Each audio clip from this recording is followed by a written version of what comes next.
In 1990, 17-year-old Maria Soledad Morales vanished after a party in Catamarca, Argentina. Days later, her abused body was found, igniting a scandal that pointed to powerful suspects and accusations of a cover-up. Public outrage erupted, leading to convictions, but many still believe justice wasn't fully served. This case shook Argentina and exposed deep corruption that changed the nation forever. If you want more deep dives into cases like this, don't forget to like, subscribe, and hit the bell for more true crime stories. Maria Soledad Morales was a 17-year-old high school student living in Catamarca, a province in northern Argentina. She was known as a dedicated and responsible student attending the National School of Catamarca, where she was in her final year of studies. Maria came from a working-class family that was well respected in the local community. Her parents, Elias and Ada Morales, described her as a bright, kind, and loving daughter who was planning to pursue further education. She had dreams of contributing positively to her community, like many other young people her age, and enjoyed spending time with her friends and participating in local social events. Life in Catamarca, a small but growing city, had a strong sense of community, and Maria was a typical teenager who balanced schoolwork, friendships, and her family life. On the night of September 7, 1990, Maria decided to attend a party at Le Feu Rouge, a popular local nightclub. It was a Friday night, and like many teenagers, she looked forward to unwinding after a long week at school. The club was well known in Catamarca as a social hotspot for young people. That evening, Maria met up with friends and enjoyed the night's festivities. However, at some point during the night, witnesses reported that she was seen leaving the club with several men in a car. These men were later identified as being connected to influential local figures, which would become a critical element of the case. After she left the club, Maria vanished, and her family grew concerned when she didn't return home. In the days following her disappearance, Maria's parents reported her missing, and a search was initiated. However, it would take 4 days for her body to be discovered. On September 11, 1990, Maria's body was found on the outskirts of Catamarca near National Route 38, lying in a ditch by the roadside. Her body showed clear signs of extreme violence. An autopsy revealed she had suffered severe physical abuse and torture. Additionally, traces of drugs were found in her system, suggesting she had been drugged before or during the assault. The injuries she sustained were brutal and indicated that she had been subjected to a prolonged and horrific attack. There were also signs of sexual assault. The condition in which Maria's body was found shocked the community and the entire country. The discovery of her body, paired with the allegations that local elites may have been involved, set off a wave of outrage and protest that would shape the investigation and public response in the weeks and months to come. The fact that Maria had been just a normal teenager out for an evening with friends made the brutality of her death all the more horrifying, and it sparked deep concerns about the safety of young women in Catamarca. Her case quickly became one of the most notorious and widely publicized crimes in Argentina's history, and the investigation into her death would soon expose a much larger web of corruption and impunity. In the immediate aftermath of Maria Soledad Morales' body being discovered, the police launched an investigation. However, from the very start, the handling of the case was fraught with errors and delays. The initial investigation was characterized by sloppy police work and negligence, which raised serious concerns about whether justice would be served. For example, crucial evidence was either not collected properly or ignored altogether. The crime scene where Maria's body was found was not secured adequately, allowing potential contamination and loss of valuable forensic evidence. Additionally, key witnesses were not interviewed promptly, and many leads that could have provided critical information were not followed up on in a timely manner. One of the most glaring issues with the early investigation was the lack of urgency displayed by the authorities. Despite the clear evidence of foul play, it took days before any real progress was made in identifying potential suspects. Many felt that the police were intentionally dragging their feet, leading to growing frustration within the local community. This slow response, combined with the mishandling of evidence, fueled suspicions that something more sinister was at play, namely that the investigation was being sabotaged to protect those involved. As more details began to emerge, suspicions of a cover-up intensified. Allegations surfaced that the men seen with Maria the night she disappeared were connected to some of the most influential families in Catamarca. Among the suspects were individuals who were rumored to be the sons of powerful politicians and businessmen. These young men, due to their connections, were believed to have enjoyed a level of protection from the law which only deepened public mistrust. It became widely believed that those responsible for Maria's death were being shielded from prosecution due to their family's influence. One name that repeatedly came up in connection with the suspects was Guillermo Luque, the son of a provincial legislator. Luque, along with other young men who belonged to elite families, was rumored to have been involved in the events that led to Maria's death. These allegations sparked outrage because many believed that these powerful families were using their political connections to manipulate the investigation and keep their sons out of jail. This perception of impunity was further reinforced when no immediate arrests were made, despite mounting evidence that linked these men to the crime. As news of the case spread, the media began to pick up on the story, and it quickly became a national scandal. Journalists from across Argentina arrived in Catamarca to cover the unfolding investigation, bringing national attention to what had initially been a local tragedy. The media highlighted the apparent lack of progress in the case, the rumors of political interference, and the widespread belief that the authorities were not interested in delivering justice. This intense media scrutiny put additional pressure on the police and local government, but it also exposed just how deep the alleged corruption went. Public reaction to the case was swift and intense. In Catamarca, frustration turned to anger as more and more people began to suspect that the police were not acting in good faith. The Morales family, devastated by the loss of their daughter, became vocal in their calls for justice. They were joined by human rights groups and activists who organized protests demanding accountability from the authorities. These protests, which grew in size and intensity, reflected a broader discontent with the state of the justice system in Argentina, particularly in provinces like Catamarca, where local elites often seemed untouchable. As the public outcry grew, so did the suspicions of a cover-up. Many locals believed that the delay in making arrests and the apparent mishandling of evidence were part of a coordinated effort to protect those in power. The authorities, in response, denied any wrongdoing, insisting that they were doing everything possible to solve the case. However, their assurances did little to quell the growing anger and mistrust. By this point, the Maria Soledad Morales case had become much more than just a murder investigation. It had evolved into a symbol of the corruption and impunity that plagued not only Catamarca, but also Argentina as a whole. The case exposed the deep divisions between the political elite and ordinary citizens, highlighting the ways in which the powerful could manipulate the system to protect their own. For many, Maria's death was not just a personal tragedy, but a reflection of the broader societal issues that Argentina was grappling with. As pressure continued to mount, the investigation would eventually lead to arrests and trials, but the damage had already been done.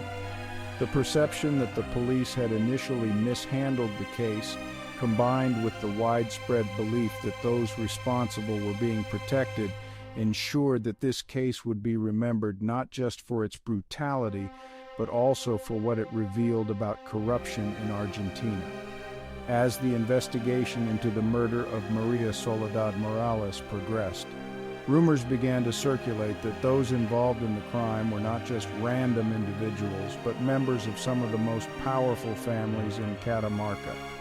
These suspicions centered around a group of young men who had been seen with Maria on the night of her disappearance, many of whom were connected to prominent political and business figures in the region. The most notable suspect was Guillermo Luque, the son of Angel Luque, a provincial legislator with considerable influence in local politics. This connection to the Luque family became a focal point of the case and played a significant role in shaping public perception of the investigation. The involvement of such high-profile individuals raised serious concerns about the integrity of the investigation from the outset. Catamarca, like many parts of Argentina, had a long history of political cronyism, where those in power often wielded significant influence over local authorities, including the police and judicial system. Many believed that this entrenched power structure would prevent a fair and thorough investigation, especially if it meant implicating the sons of prominent figures. This belief was reinforced by the slow pace of the investigation and the initial lack of action from the police, which many attributed to pressure from above. As the case gained national attention, reports began to emerge of possible obstruction by the authorities. There were accusations that key pieces of evidence were either mishandled or deliberately tampered with to protect the suspects. For instance, some witnesses claimed that Maria had been seen in the company of the suspects on the night of her disappearance, but these statements were either not followed up on or were ignored entirely by the investigators. There were also concerns about the forensic examination of Maria's body, with suggestions that certain findings, which could have pointed more directly to the involvement of specific individuals, were downplayed or omitted from official reports. One of the most troubling aspects of the investigation was the apparent lack of cooperation between different branches of law enforcement. It was widely believed that the local police, who were responsible for handling the case in its early stages, were under significant pressure from political figures to avoid implicating the powerful families involved.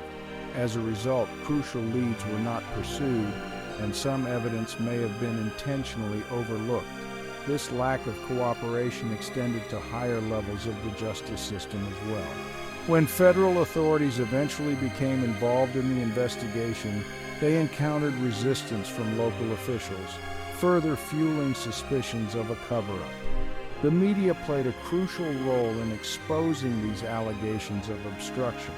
Journalists who were covering the case began to uncover stories of intimidation and threats directed at witnesses who had information that could implicate the powerful families.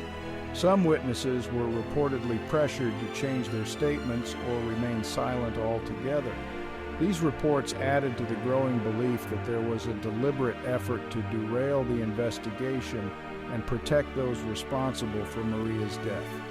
Public outrage over the involvement of influential families and the perceived corruption within the investigation led to widespread protests.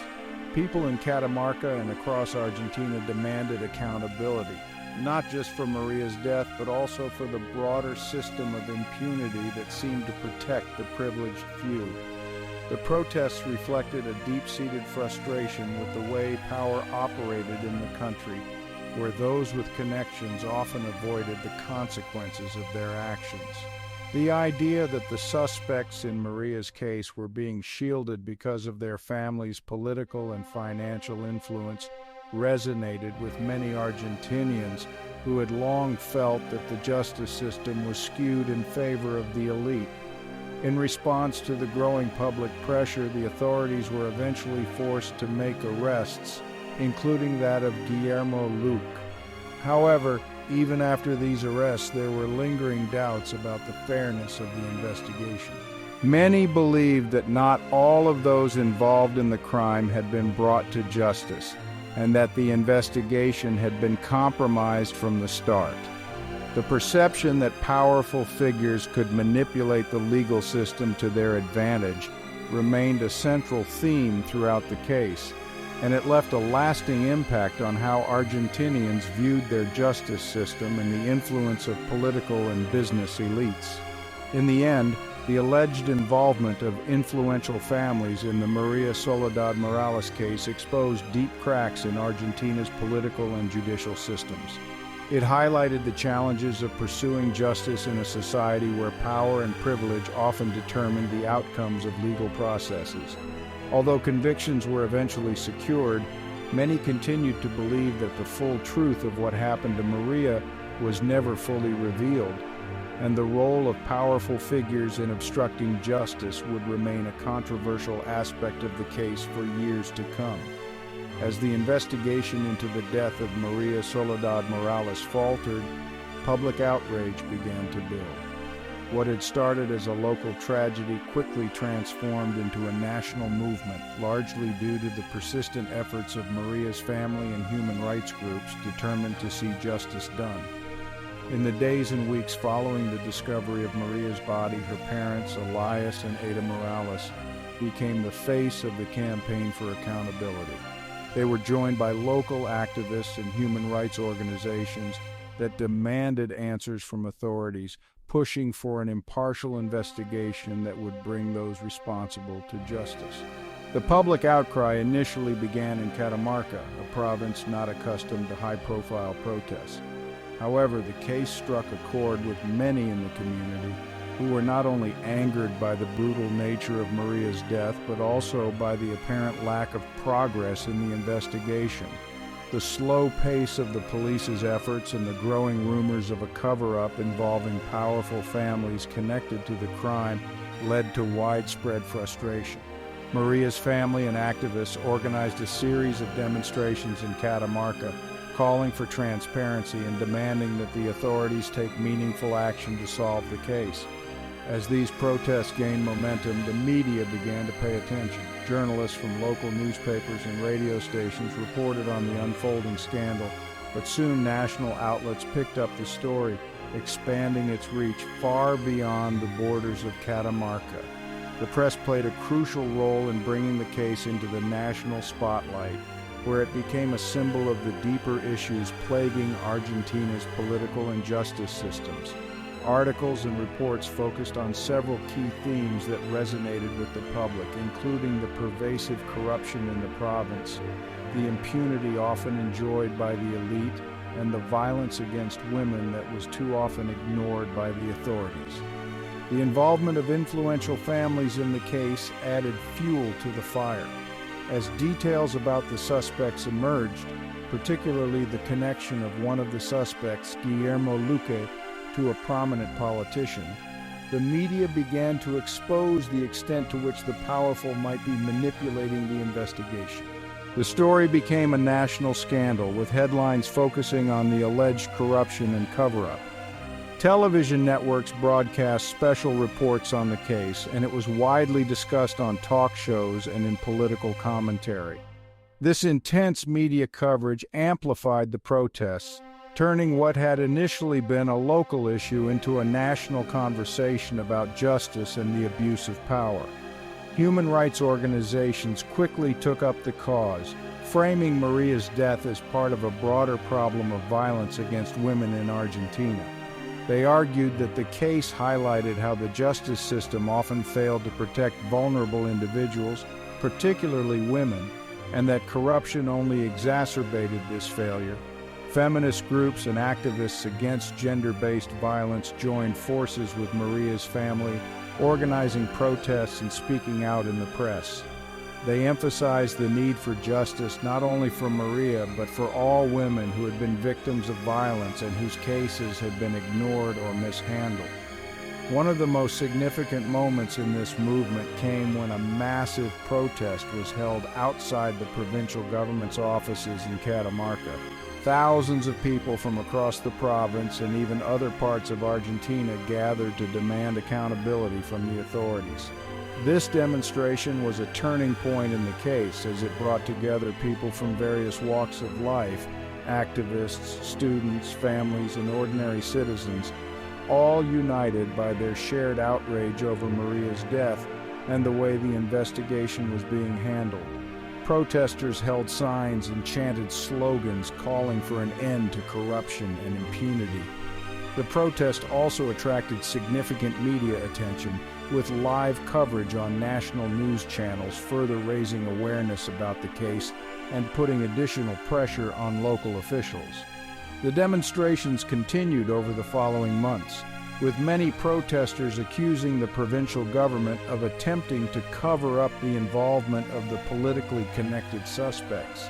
The sheer scale of these protests made it impossible for the authorities to ignore the calls for justice.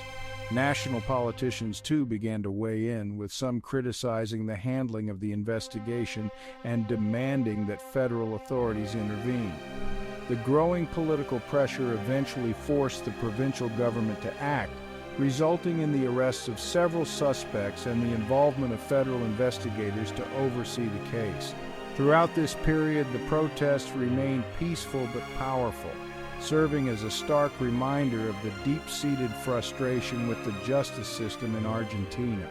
The legacy of these protests extended far beyond the case itself, as they shone a spotlight on the broader issues of corruption and the mistreatment of women in the country. In many ways, Maria Soledad Morales became a symbol of these struggles, and her death galvanized a movement that would push for reform in Argentina's legal and political systems.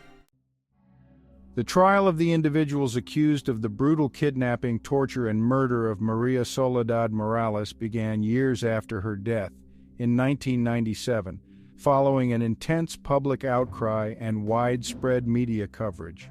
The investigation had been plagued by delays, allegations of corruption, and attempts to shield those involved, particularly because some of the suspects were connected to powerful families in Catamarca. However, the pressure exerted by continuous protests, the Morales family's relentless pursuit of justice, and national attention eventually forced the case to move forward, culminating in one of Argentina's most notorious trials. The key suspect in the case was Guillermo Luque, the son of Angel Luque, a prominent provincial legislator. Alongside him, several other men were brought to court, including Luis Tula, who had been romantically involved with Maria, and two police officers, Hugo Gregorio Day and Ivan Ramon Sadi, who were accused of helping cover up the crime. The charges they faced were serious: kidnapping, torture, and murder. The case against them relied heavily on witness testimony, forensic evidence, and public pressure to ensure that justice was finally served after years of stagnation. One of the most critical aspects of the trial was the testimony of witnesses who had seen Maria with the suspects on the night she disappeared. Several individuals testified that they had seen Maria leaving the nightclub, Le Feu Rouge, in the company of the accused men. Witnesses also reported seeing her in the car with Guillermo Luque and others shortly before she vanished.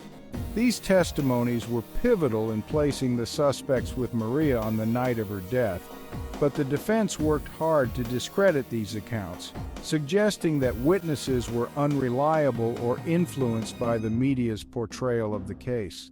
In addition to eyewitness testimony, forensic evidence played a key role in the trial. The autopsy of Maria Soledad Morales revealed the extent of the horrific violence she had endured before her death. Forensic experts testified that Maria had been severely beaten and sexually assaulted, with evidence of torture and drug use present in her body.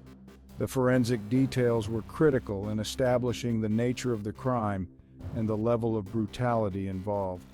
Her injuries were consistent with prolonged physical abuse, and traces of drugs in her system suggested that she had been incapacitated before or during the attack. This evidence painted a grim picture of the events leading up to Maria's death and reinforced the charges of torture and murder. Despite the weight of the evidence, the trial was far from straightforward.